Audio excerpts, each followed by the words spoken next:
വ്യത്യസ്തവും മനോഹരവുമായ സൈക്കിളുകളുടെ നിർമ്മാണം കൊണ്ട് ശ്രദ്ധേയനാണ് ഡിഡി സെൻഫിറ്റ്. ലോകത്തിലെ ഏറ്റവും വലിയ സൈക്കിളിന്റെ നിർമ്മാതാവ് എന്ന റെക്കോർഡ് ഇദ്ദേഹത്തിന്റെ പേരിലാണ്. പുതിയ ഒരു സൈക്കിൾ അഭ്യാസവുമായാണ് ഡിഡി എത്തിയിരിക്കുന്നത്. ബ്രസീൽ ഒളിമ്പിക്സിനായാണ് ഡിഡി തന്റെ പുതിയ സൈക്കിൾ മാതൃക ഡെഡിക്കേറ്റ് ചെയ്യുന്നത്.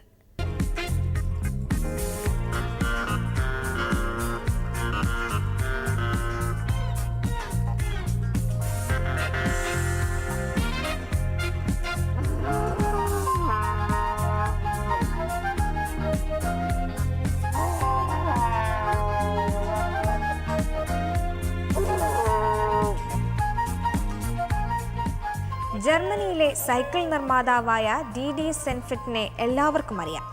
ലോകത്തിലെ തന്നെ ഏറ്റവും വലിയ സൈക്കിളിന്റെ നിർമ്മാതാവ് എന്ന റെക്കോർഡ് ഇദ്ദേഹത്തിന്റെ പേരിലാണ്. എന്നാൽ ബ്രസീൽ ലോകകപ്പിനാണ് തന്റെ പുതിയ സൃഷ്ടിയെ സെൻഫിറ്റ് ഡെഡിക്കേറ്റ് ചെയ്യുന്നത്. 4 മീറ്റർ നീളവും 4 മീറ്റർ ഉയരവുമുണ്ട് ഈ സൈക്കിളിന്. ബ്രസീൽ എന്ന് ഉച്ചരിക്കത്തക്ക വിധത്തിൽ 73 ഫുട്ബോളുകൾ ക്രമീകരിച്ചിരിക്കുന്നു. അതിനു മുകളിൽ ഒരു ക്രിസ്തുരൂപം. ഇതാണ് ഡിഡിയുടെ പുതിയ സൈക്കിൾ മാതൃക.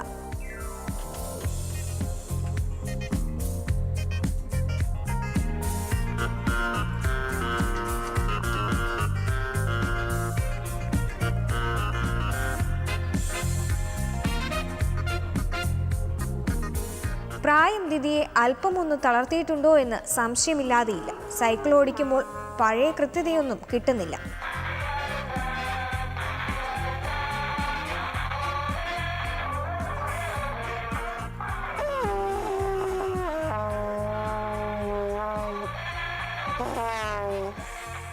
ആയിരത്തി 1994 അമേരിക്കയിൽ നടന്ന ലോകകപ്പിലാണ് ലോക റെക്കോർഡിൽ ഇടം പിടിച്ച തന്റെ സൈക്കിളുമായി ഡിഡി എത്തിയത്. 30 ബോളുകൾ മുൻപിലെ ചക്രത്തിലും 30 എണ്ണം പിന്നിലെ ചക്രത്തിലുമായി 60 ബോളുകളാണ് അന്ന് ഉപയോഗിച്ചത്. 2006 100 ഫുട്ബോൾ ഉപയോഗിച്ചുള്ള ട്രൈസൈക്കിളാണ് അദ്ദേഹം നിർമ്മിച്ചത്.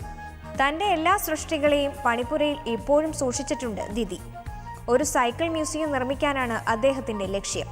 വില്യം രാജകുമാരന്റെയും കേറ്റ് മിഡിൽട്ടണിന്റെയും വിവാഹത്തോടനുബന്ധിച്ച് 2011 നിർമ്മിച്ച സൈക്കിളും ഇക്കൂട്ടത്തിലുണ്ട്.